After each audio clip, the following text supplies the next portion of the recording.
আসসালামু আলাইকুম সবাইকে। কি অবস্থা সবার? নবম দশম শ্রেণীর জীববিজ্ঞান অধ্যায় একের 2 নম্বর ক্লাসে আপনাদের সবাইকে স্বাগতম।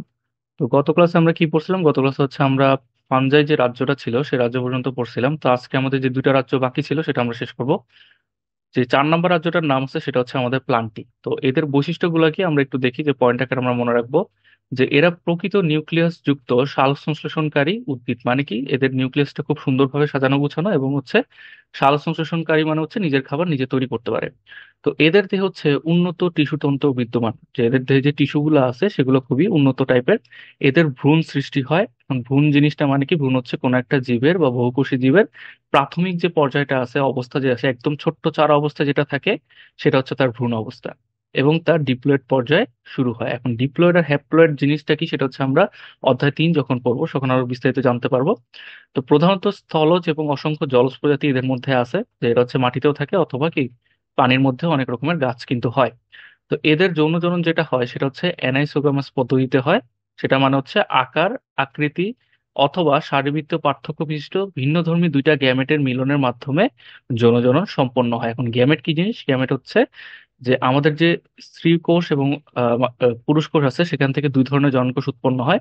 তো এদেরকে বলা হয় মূলত হ্যাপ্লয়েড কোষ। তো হ্যাপ্লয়েড কোষগুলোকে মূলত কিন্তু গ্যামেট বলা হয়। তো এই দুইটা ভিন্ন ধরনের কোষ মিলিত হয়ে কিন্তু মূলত যৌন জননটা সম্পন্ন হয়ে থাকে। তো এরা হচ্ছে আর্কিগোনিয়েট, অর্থাৎ হচ্ছে আর্কিগোনিয়াম বা স্ত্রী জনন অঙ্গ বিশিষ্ট উদ্ভিদ। মানে এদের উদ্ভিদের মধ্যে স্ত্রী জনন অঙ্গটা বিদ্যমান থাকে। এবং এরা অবশ্যই কি সপুষ্পক, মানে হচ্ছে কি ফুল দিতে পারে। এদের গাছের মানে ম্যাক্সিমাম গাছে দেখা যায় যে সপুষ্পক হয়ে থাকে, ফুল হয়ে থাকে। তো উদাহরণ হিসেবে আমরা বলতে পারি হচ্ছে উন্নত সবুজ উদ্ভিদ।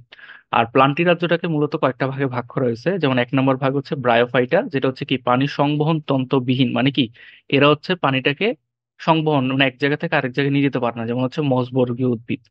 আর ট্রাকিওফাইটা যারা আছে, যারা হচ্ছে পানি নিয়ে যেতে পারে, এদেরকে বলা হয় পানি সংবহন তন্ত্র বিশিষ্ট উদ্ভিদ।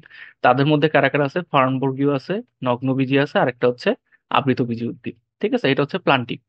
এবার যদি আসি 5 নম্বর রাজ্যে, যেখানে হচ্ছে আমরা অবশিষ্ট, যেটাকে বলা হচ্ছে অ্যানিমিলিয়া জগতে। তো এরা নিউক্লিয়াস বিশিষ্ট একটা বহুকোষী প্রাণী।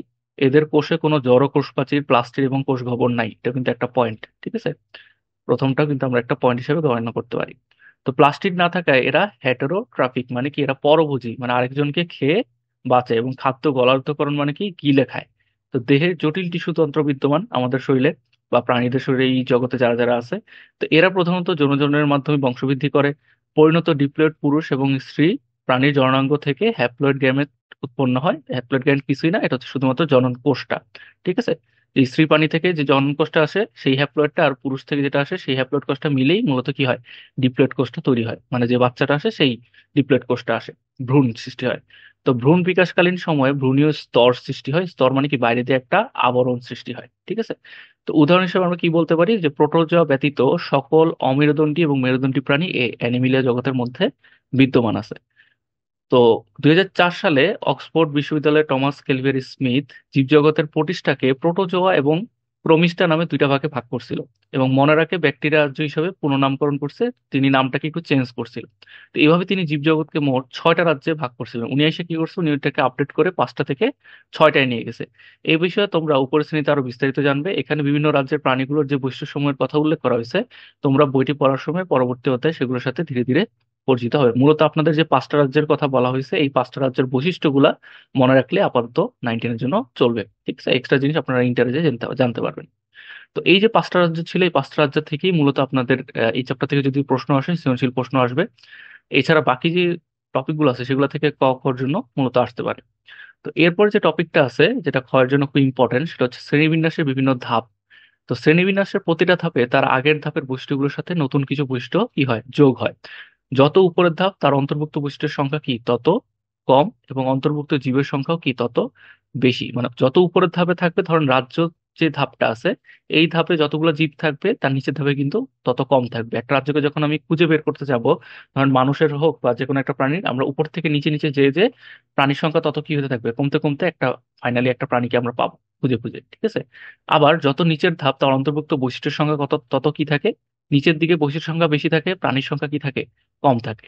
জাস্ট উল্টা।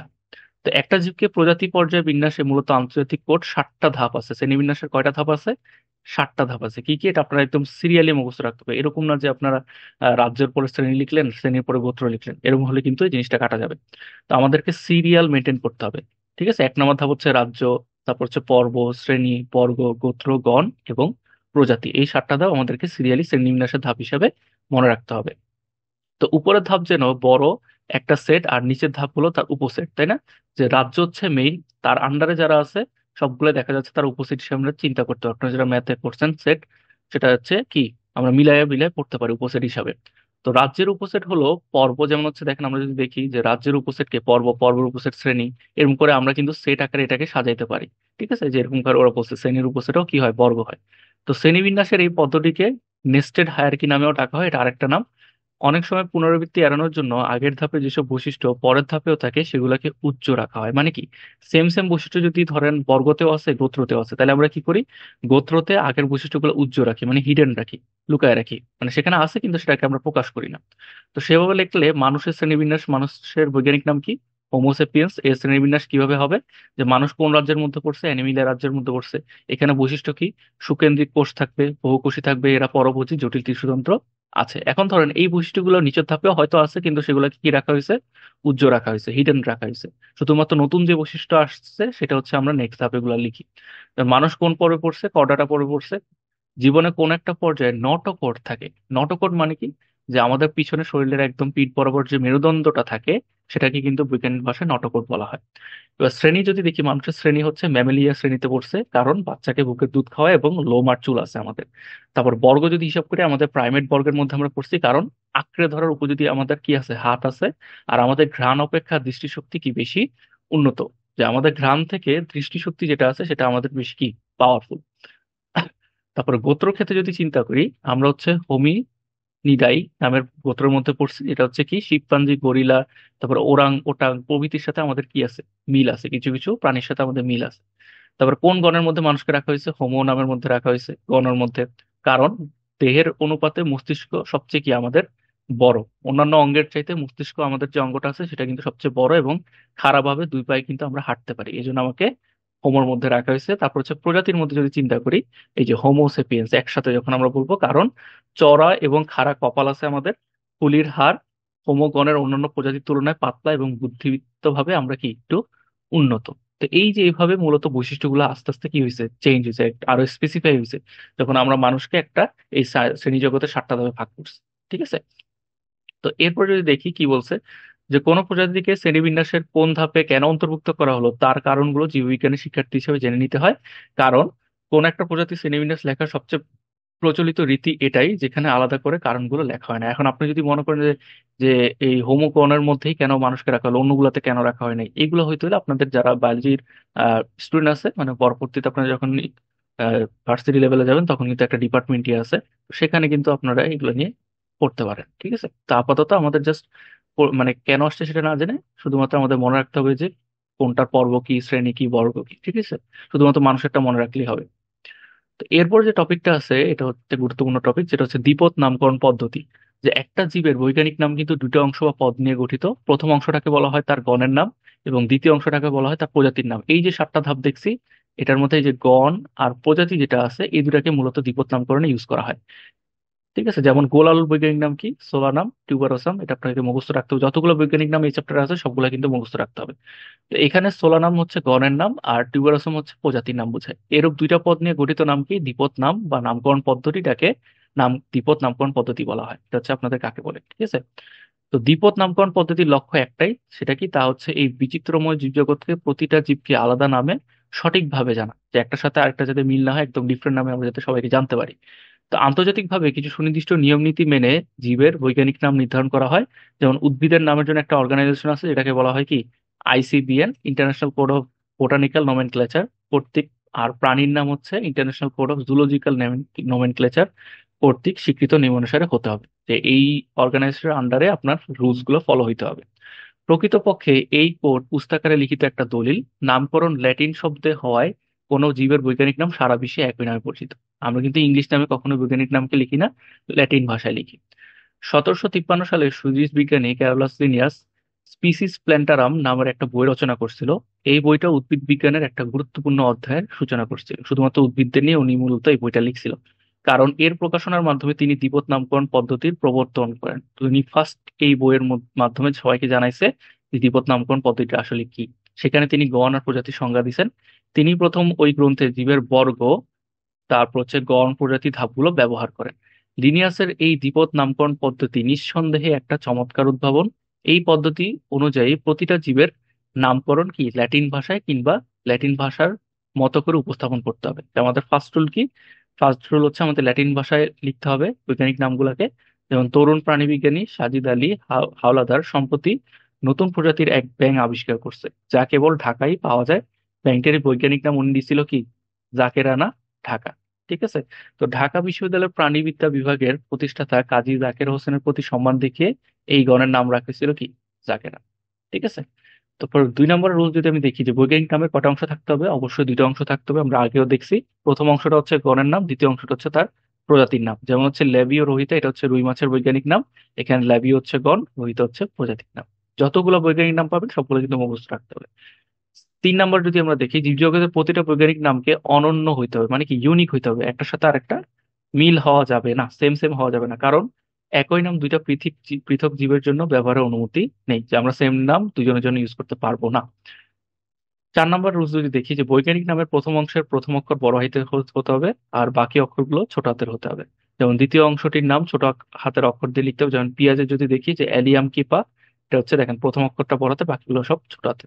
তারপর হচ্ছে সিংহর নাম কি? প্যান্থেরা লিও, এটা হচ্ছে কি সিংহের বৈজ্ঞানিক নাম। নেক্সট রুল যদি দেখি, বৈজ্ঞানিক নাম মুদ্রণের সময় সর্বদা ইতালিক অক্ষরে লিখতে হবে। মুদ্রণের সময় মানে কি? আপনি যখন প্রিন্ট আউট করবেন বা ছাপাবেন, তখন হচ্ছে সেই লেখাটা কি হইতে হবে? ইতালিক, মানে একটু বাঁকা হইতে হবে। সোজা লেখার পরিবর্তে একটু বাঁকা হইতে হবে। যেমন ধানের ক্ষেত্রে অরিজাসেতি, বা কাতল মাছের জন্য কাতলা কাতলা। নেক্সট রুল যদি দেখি, হাতে লেখার সময় গণ প্রজাতির নাম নিচে আলাদা আলাদা করে দাগ দিতে হবে। যেমন এই যে দেখেন, আপনারা যদি হাতে লিখেন তাহলে হচ্ছে আপনাদের যে বৈজ্ঞানিক নামটা সেখানে কিন্তু নিচে আমাদের জাস্ট দুইটা দাগ দিতে হবে আলাদা আলাদা। আবার অনেকেই করে একসাথে দাগ দিয়ে দেয়, এটা কিন্তু ভুল পদ্ধতি। আলাদা আলাদা দাগ দিতে হবে। তারপর নেক্সট রুল যদি দেখি, যদি কয়েকজন বিজ্ঞানী একই জীবকে বিভিন্ন নামকরণ করেন, তবে অগ্রাধিকার আইন অনুসারী প্রথম বিজ্ঞানী কর্তৃক নামটাই গৃহীত হবে। মানে কি? ধরেন আপনি একটা বৈজ্ঞানিক নাম দিচ্ছেন একটা বস্তু মানে প্রাণীর, আমিও একটা দিছি, দুটো দুইজন একটা ডিফারেন্ট। এখন যে আগে মূলত বৈজ্ঞানিক নামটা দিবে তারটাই মূলত গ্রহণ করা হবে।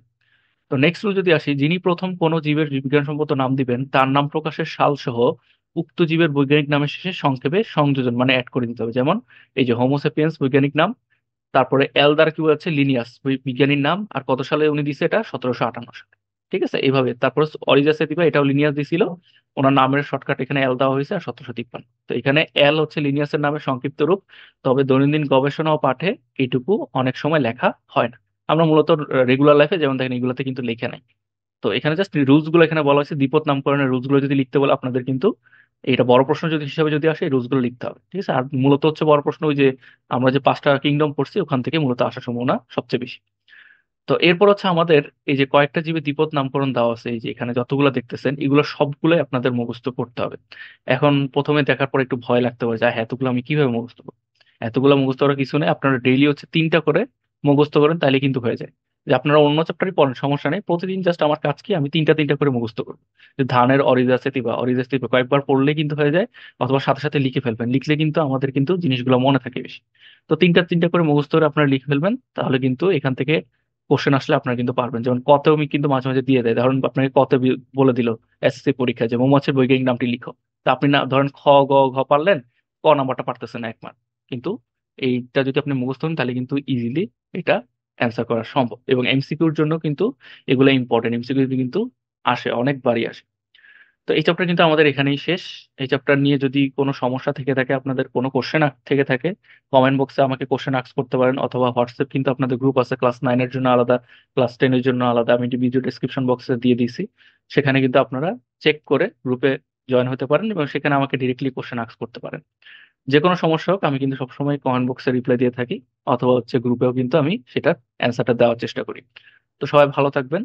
আশা করি ক্লাসটা সবার ভালো লাগছে। যদি ভালো লেগে থাকে সবাই একটা লাইক দিবেন, আপনার বন্ধুদের মাঝেও এই ভিডিওগুলো শেয়ার করতে পারেন।